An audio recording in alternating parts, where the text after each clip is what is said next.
We all know the archetype of the high achiever, the person who works late, dreams big, and carefully builds their path to success, only to inexplicably burn it to the ground right before reaching the finish line. We often dismiss these failures as a lack of discipline, a string of bad luck, or a character flaw.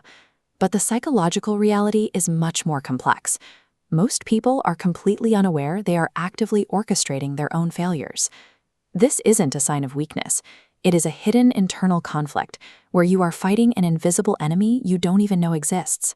That invisible enemy is your own brain. Over millions of years, human biology optimized for one highly specific outcome: surviving to see tomorrow. It was never programmed to secure your career growth or help you find fulfillment. This diagram compares our modern ambitions with our ancient wiring. Your modern goals follow an upward path of risk and growth. Your brain's survival hardware follows a circular loop built for absolute safety and stasis. Achieving your dreams is difficult because it requires you to fight against the very neurological hardware that has kept our species alive since the Stone Age. To your ancient biology, familiarity is safety. If you survived yesterday doing a specific set of routines, repeating those exact routines today is the safest bet for surviving until tomorrow. When you decide to start a new business or take a major career risk, you are effectively stepping outside that established safe zone. Moving into new territory, your brain doesn't register an opportunity, it registers a life-threatening danger. To force a retreat, it manufactures convincing alarms. You hear a rational-sounding voice telling you to wait, that you aren't good enough, or that you'll fail. These biological alarms quickly manifest as chronic procrastination, missed opportunities, and a sudden tendency to make poor decisions. Quitting isn't a sign of laziness. It is a subconscious retreat tactic used by a panicked nervous system trying to pull you back to safety. While we often focus on the fear of looking foolish or failing, there is a counterintuitive force at work. Psychologists have found that the subconscious is often just as terrified of succeeding. Success creates new vulnerabilities. It brings on heavier responsibilities, unwanted public attention, and higher expectations from the people around you.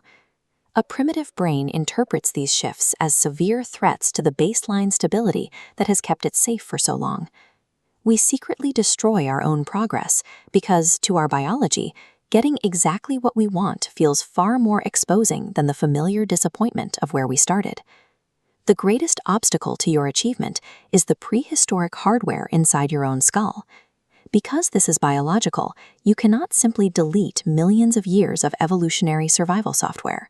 However, conscious awareness shifts the dynamic. When you identify these feelings as survival reflexes rather than facts, you move the internal conflict from your subconscious into your rational mind. You cannot stop the initial alarm from firing, but recognizing it as a false signal gives you the power to choose how you respond.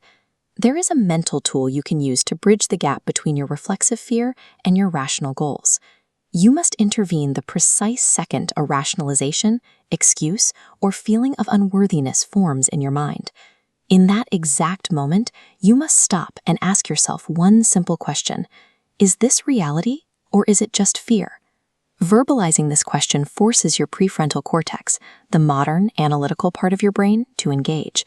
This shift in neural activity helps dampen the survival-driven noise of the amygdala, allowing logic to override the reflex to retreat. Mastering this single moment of awareness allows you to separate biological fear from your actual potential. It is how you stop destroying your own future and finally begin to build it.